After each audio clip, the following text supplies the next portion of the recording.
Manipusi, Tangulitana, Nuaiba Pusi Marelam the Lay, maybe Siga Santani, Pusi Marelam the Lay, the Budu, Labangam the Atoba, Waham Kulak, Sekanagumba, Director, I'm the Sana Brazil, Simon Pusi, Amadalore, Machim, the Sigam Delore, the Sigam, the Dissim, Kanagumna, Sana Braham Gituanto, Wanglay, society, Tamoki Puntamini. Yam to me. I have Yam Hibaku drama, good direction to Wamana. I am not quick Puxiwa, I did. Hiding the water ever say. I could Manipur come up a quick contractor. Do a quick chapman and a quick Punamushina, good luminary. And the Manipur group, the Shawama and Punamuxo. A quick congruption, I see a man, I know cookie, and I don't Nagagini, I can make taking it, I Hadogini, Kambemota, in about when I put the Kalu hiding. High or about the middle Yango. I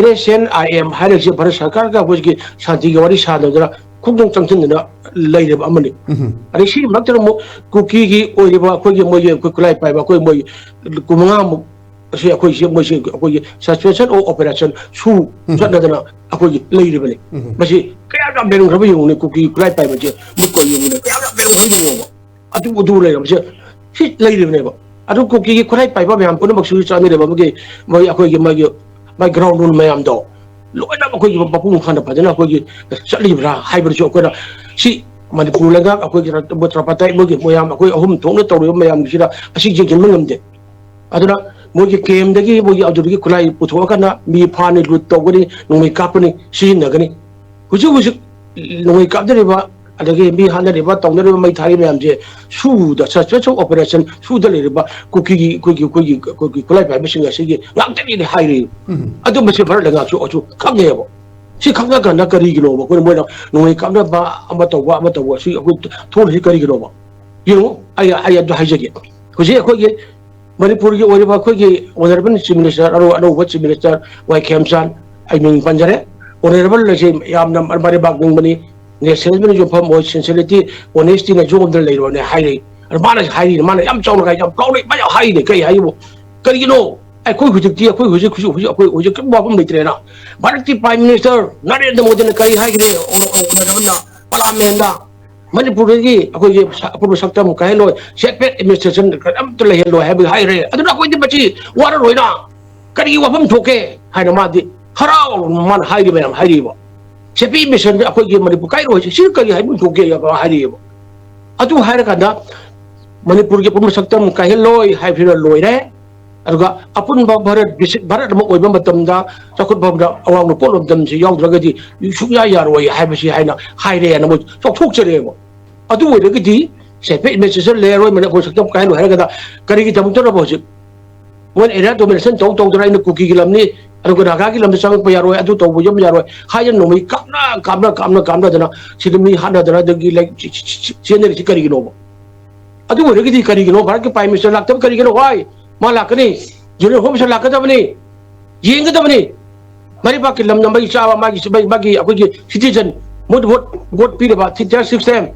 Panchayat lagi, ada assembly election lagi. अगर MP election दगी थादरी बने थी चार six Jammu Kashmir लो यार लगा के बको यार बने अब सीधी की तो बने बात अरे आई की पजा में बोतल में बड़ी पजा में पुर बक्से तुमकी फ्यूचर उनके तो अंगांग के में गांव ले चीन ले लेक तम कंग दे कदी की नो मोय तुम जंग लेसिबो तदु थी भारत की अपन में सप्तम अति मक्ता को योग जब राय भी हंगता बने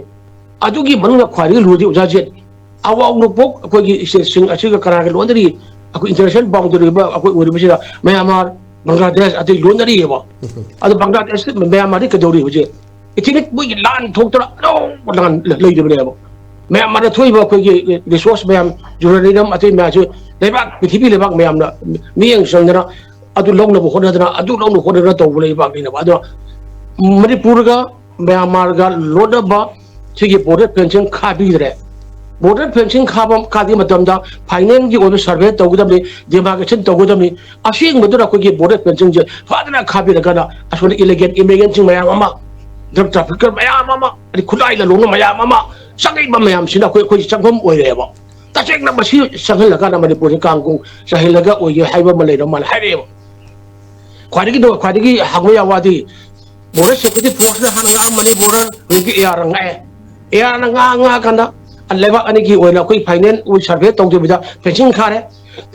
berisu ngahak leitana katat laga thugai raga mangalame na sambu kung na liat na leira ba chogi yung leira ba odra adu kana na bu khara kana katat halino si yung ada bani puja ko saman khabi dar ba papa puroi dra ba abu yuna thammaga da ko pura smuggler mayam pura mak golon dragon digi lakwa mayam ba khulai mayam pusarak ba aduna manipura leira ba ko terrorist sing sina kai dore mi sain season dore da true ni season dore da muji mamang da trong kap tu mi ko tigi social media ro de pai de so bi tigi we pre mayam du yung le si yung ba si una khangla una mo khangla uji kali giro ba aduna ba se am lale aduna akoi manipur smai sai tong dor ne sai hum thame ko maming de ko lenga thame ko adu maming de ko abu lenga thamba tar ga de akoi se tungi hagut ko dor ba ko gi future generation angang sing mayam pun mak je pubut bro ga ni pubut bro ga ni mama le ba ki maram dang gi oi ba ku wari injas tamang maroi ari ga thong akoi kumbi ba kana no akoi kari no ka abda khanga ro ji kai ja ne ji akoi je sum de name check hing ba de ko hing ba ko le ra ne ba aduna masi yamla aduna ma jik matam chile de koi sa manala ko ire bag jamukta manipur se bharatiya pangphab state amani yingview oja jet haijage manipur na akoi gi india da mer tok ting matam da kadori haram da pasi state kai nai ada akoi jumung jung ni akoi mo di gi hana taw da state ne ada gi territorial council kai na mu thambire ne ada gi adugi kadori adugi asinen territory ro thambire ada kat tu aji isi road view jod isi road aja sabi view view ada ulah nama ni pura megi aku lagi mana makata macam ini singga lagi tas lagi dapat baru tadi handa aku lagi lengak siapa aduk samudran cana dalam magi loy lagi dapat wado aja yung ni pas isi ada ini territorial council ada union territory isi road saya tampi ye ba aduk makui minai oi meyang aduk ba ada meyang jo hujik pauda baru ki currency sin da lo arigi kaji sambidan chachadana machu hungi piran bakada bande matram janagana managra to thul ji ba ku je shi bok ja ku hu bo da manipur ka kum sai matam da wona lakshan mangam de security force wo ji chede chu da bo thari le su ho pu bu se ma si su ma ji duty to to ngam de ar ku phau ge yum yo aru wala ga shema matam ma shema matam da kam sa thina mi yang ge hebo jilaga ma shema drama gi matri modole pham thoku do try thoini si Mr. Yang deputy CM ani adigi home minister ai adu boy moy manga ka wasak dor kan lega wala pahila laida ati lemo ri ba mu tere tudi kali da buta fusi bu aku mun happy da bro ba si lega ka wi ari bra ba sumana aku gi tamme ya ba adu lemo ri ba aku gi mantri aku gi tare ha to do adu da mutta ai na oi gani na tek no wai adu gi thenna ba taw mo matam di mo meset amaga thori ching han ba amaga to wa chiba da le ba sarkar se mi har ga tha bo faru bo matri bo chuna ha pa gum da thambi ju kari no bi ju ke karam ba bharati state yaw rage ba se si da bo na ko gi MLA me am da men le si kari no ba ya si kari no ba ala so da mo sarkar se no gi matri bo ha ba gi mo ba gi adi thoi chi ga ai oi ne da mo le ni si mo da mo so na ta khul ga kuki ka go gi amo ko go no me ka da ga ni ado da labi chat pang maroi ari hujik bar ki oina akoi gi thoi ba la asidigi achora kanu gi bar gi ore ke thiri oda to ba si age nok se ra thoi ba si la si oina akoi gi yani akoi da chen gas ate te mem phangdana ba phangdawi awa ba ba ungarli si malem ni oina mo si je pai taw na akoi gi la ka da re son mi sinare taw mai thanare ha ba kakna kana ngarang mo te su tusan pura share pe ki gari mai thadoi yung wo ada so ada manipur se aksumana oi wala mamma ko hela ko da mana harabda bar akoi gi ojiki suba board haraba ko gi no america gi president donald tamna ba mamang haira da mina america citizen lamata manipur habe se chapa yaroi manipur se lawless traba country ama dongna leira bani ar haira la thok khra ne mamna si kai ngai na traba bisi bharat oi dori na jam police haben da ji adu do semi manipur kang kong saheli adu di isfadu leire ba aduna ni ai no oraban akoi gi yam sanna yam nuai yam ba thwa le ba sincerity na joma ba ne sinajam na joma ba adu amani adu man hai ba ki prime minister na manipur pum saktam kai roi para mi lok thu khre sina loi re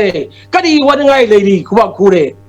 ꯁꯥꯔꯤ ꯋꯥꯔꯤꯉꯥꯏ ꯂꯩꯔꯤ ꯈꯣꯏ ꯍꯧꯖꯤꯛꯅ ꯃꯅꯤꯄꯨꯔꯒꯤꯗ ꯑꯩꯒꯤ ꯂꯝꯅꯤ ꯃꯥꯒꯤ ꯂꯝꯅꯤ ꯃꯨꯟꯅꯔꯒ ꯅꯣꯡꯃꯩ ꯀꯥꯞꯄꯗꯅ ꯃꯌꯥꯝꯁꯤ ꯁꯤꯟꯅꯔꯦ ꯃꯩ ꯊꯥꯅꯔꯦ ꯃꯤꯆꯝ ꯄ꯭ꯔꯖꯥ ꯈꯨꯠꯂꯥꯏ ꯂꯩꯕ ꯉꯝꯗ꯭ꯔꯦ ꯑꯗꯣ ꯁꯔꯀꯥꯔ ꯄꯥꯏꯕ ꯃꯌꯥꯝꯁꯤꯡꯒꯤꯗꯤ ꯀꯩꯗꯧꯕꯤꯔꯤꯒꯦ ꯅꯣꯏꯕꯨ ꯂꯩꯕꯥꯛ ꯉꯥꯎ ꯍꯥꯏꯅ ꯊꯣꯛꯏꯕ ꯅꯠꯇ꯭ꯔꯣ ꯅꯣꯏꯕꯨ ꯂꯣ ꯕꯦꯀꯔ ꯅꯠꯇ꯭ꯔꯣ ꯅꯣꯏꯕꯨ ꯑꯗꯨ ꯅꯠꯇ꯭ꯔꯒ ꯌꯨꯅꯤꯐꯥꯏꯠ ꯀꯃꯥꯟ ꯐꯥꯎꯕ ꯍꯧꯖꯤꯛꯀꯤ ꯁꯔꯀꯥꯔꯗꯨ ꯆꯤꯐ ꯃꯤꯅꯤꯁꯇꯔꯅ ꯄꯥꯏꯔꯤꯕ꯭ꯔꯥ ꯀꯨꯂꯤꯖꯤꯞꯅ ꯄꯥꯏꯔꯤꯕ꯭ꯔꯥ ꯑꯗꯨꯅ ꯄꯥꯏꯔꯤꯕ꯭ꯔꯥ ꯍꯥꯏꯕ ꯍꯪꯕ ꯄꯥꯎꯈꯨꯝ ꯄꯤꯕ ꯉꯝꯗꯦ ꯁꯤ ꯀꯃꯥꯏꯅ ꯁꯥꯟꯅꯕꯤꯔꯕ ꯂꯤꯂꯥꯅꯣ ꯏꯟꯗꯤꯌꯥ ꯒꯣꯔꯃꯦꯟ ꯁꯥꯟꯅꯔꯤꯁꯤꯕꯣ ꯑꯗꯨꯅ ꯌꯥꯝ ꯇꯜꯂꯦ ꯑꯗꯨꯅ ꯑꯩꯈꯣꯏꯅ ꯁꯨꯃꯥꯏꯅ ꯗꯤꯁꯀꯁꯟꯗ ꯀꯩꯗ ꯈꯔ ꯍꯤꯌꯥꯔꯗ ꯗꯤꯌꯥꯔ ꯑꯩꯈꯣꯏ ꯀꯔꯤꯅꯣ ꯈꯔ ꯉꯥꯡꯅꯖꯕ ꯐꯥꯎꯕ ꯑꯩꯈꯣꯏꯐꯥꯎꯗ ꯐ꯭रीꯗꯝ ꯑꯦꯛꯁꯄ꯭रेशन ꯐ꯭रीडम ꯑꯣफ ꯁ꯭ꯄꯤꯆ ꯗꯦꯃꯣꯀ꯭रेसीꯒꯤ ꯄꯣꯔꯠ ꯁ꯭ꯇꯦꯠꯅꯤ ꯍꯥꯏꯔꯤꯕ ꯑꯩꯈꯣꯏꯒꯤ ꯄ꯭ꯔꯦꯁꯀ ꯍꯥꯏꯔꯒꯁꯦ ꯃꯃꯤꯡꯗꯒꯤ ꯑꯣꯏꯅ ꯑꯩꯈꯣꯏ ꯂꯩꯔꯕꯒꯤ ꯐꯤꯕꯝ ꯑꯣꯏꯔꯛꯑꯕꯅꯤ ꯑꯗꯨꯅ ꯁꯨꯃꯥꯏꯅ ꯇꯧꯗꯅ ꯑꯩꯈꯣꯏꯒꯤ ꯁꯤ ꯈꯪꯕꯤꯌꯨ ꯑꯅꯧꯕ ꯂꯩꯉꯥꯛꯅ ꯈꯪꯕꯤꯌꯨ ꯑꯗꯨꯒ ꯑꯩꯈꯣꯏ ꯅꯣꯡꯃꯩ ꯀꯥꯞꯅꯔꯤꯕ ꯃꯌꯥꯝ ꯄꯨꯝꯅꯃꯛꯁꯤꯡ ꯑꯁꯦ ꯁꯥ ꯉꯥꯎꯔꯦ ꯑꯗꯒꯤ ꯁꯤ ꯂꯩꯔꯦ ꯍꯥꯏꯕ ꯐꯥꯗꯣꯛꯄꯤꯌꯨ ꯍꯨꯔꯥꯟꯕ ꯆꯪꯉꯦ ꯑꯗꯨ ꯑꯇꯣꯞꯄ ꯇꯥꯛꯇꯅ ꯈꯣꯠꯇꯅ ꯇꯧꯔꯤꯗꯅ ꯃꯌꯥꯝ ꯑꯃ ꯐꯥꯔꯤꯗꯅ ꯑꯗꯒꯤ ꯄꯣꯠ ꯍꯨꯔꯥꯜꯂꯦ ꯐꯥꯔꯤꯗꯅ ꯑꯗꯨꯃꯥꯏꯅ ꯇꯧꯗꯅ ꯑꯟꯑꯣꯊꯣꯔꯥꯏꯖ ꯑꯣꯏꯔꯕ ꯅꯣꯡꯃꯩ ꯄꯥꯏꯔꯤꯕ ꯃꯌꯥꯝ ꯑꯃ ꯑꯗꯒꯤ ꯀꯥꯞꯅꯔꯤꯕ ꯃꯌꯥꯝꯁꯦ ꯀꯅꯥꯅꯣ ꯍꯥꯏꯕꯁꯦ ꯐꯥꯗꯣꯛꯄꯤꯌꯨ